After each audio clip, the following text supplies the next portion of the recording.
If we call unto God, will He answer us and show us great and mighty things? Let's explore this question from Jeremiah chapter 33 and verse 3.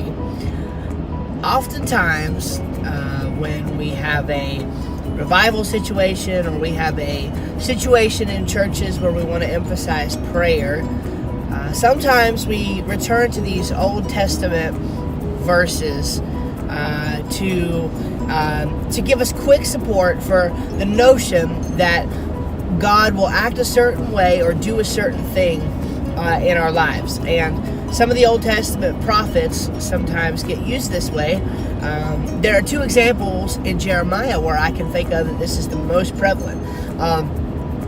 And the one is the one that I've mentioned here, Jeremiah 33:3.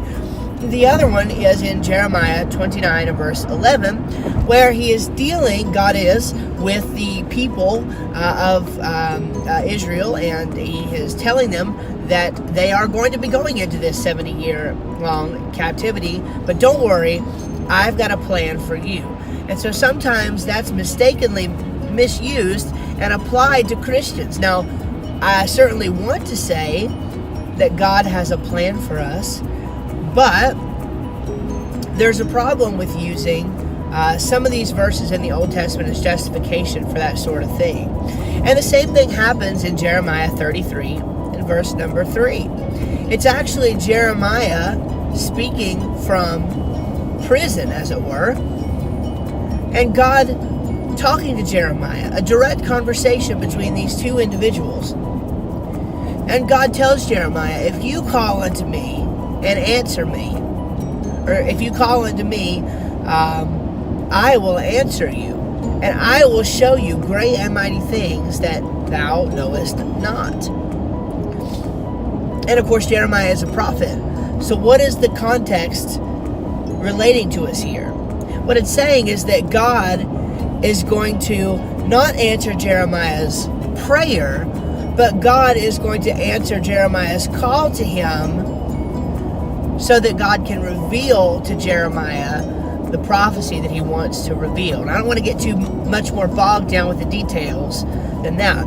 Now, why is this the case? Why would that be a problem to apply it to the life of a believer? Well, simply put, it's because it has no direct application to a life of a believer, because believers are not prophets. This is not a sort of promise that can be applied to a life of a Christian believer.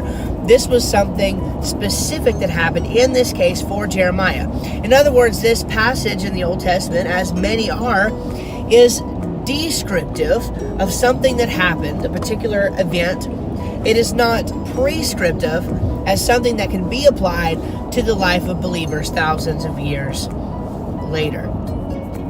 And the reason for this is because whenever we're looking at a Bible verse, we have to determine the context. We need to look at the context immediately surrounding it, the context of the chapter, the context of the book, the context of the Old Testament, or the New Testament, whichever we're in. So there's context to be considered, and that context constrains the way that you can actually apply certain things.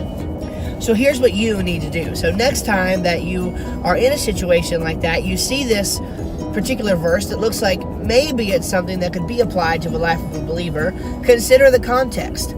We need to be careful to remember that just because something is stated in the Old Testament, or it's a promise in the Old Testament, even though the entire Bible is written for us, some things were only written to specific individuals. So context matters. Context is probably the one, there are numerous things, but context, more than anything, might be the biggest driver for how to properly interpret a passage. And that's why it's so important that you make sure to consider the context when you're looking at any verse of Scripture. In marketing language, we have a saying that content is king. The more content you create, the better chance you have of your message being heard. Content is king.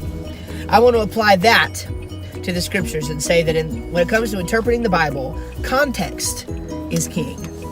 context is king. If you remember that, whenever you are interpreting a Bible verse for yourself, or you're struggling with an interpretation that somebody else has offered, or somebody else has offered a challenge to your interpretation, remember that there are a lot of important factors, but above everything, context is king.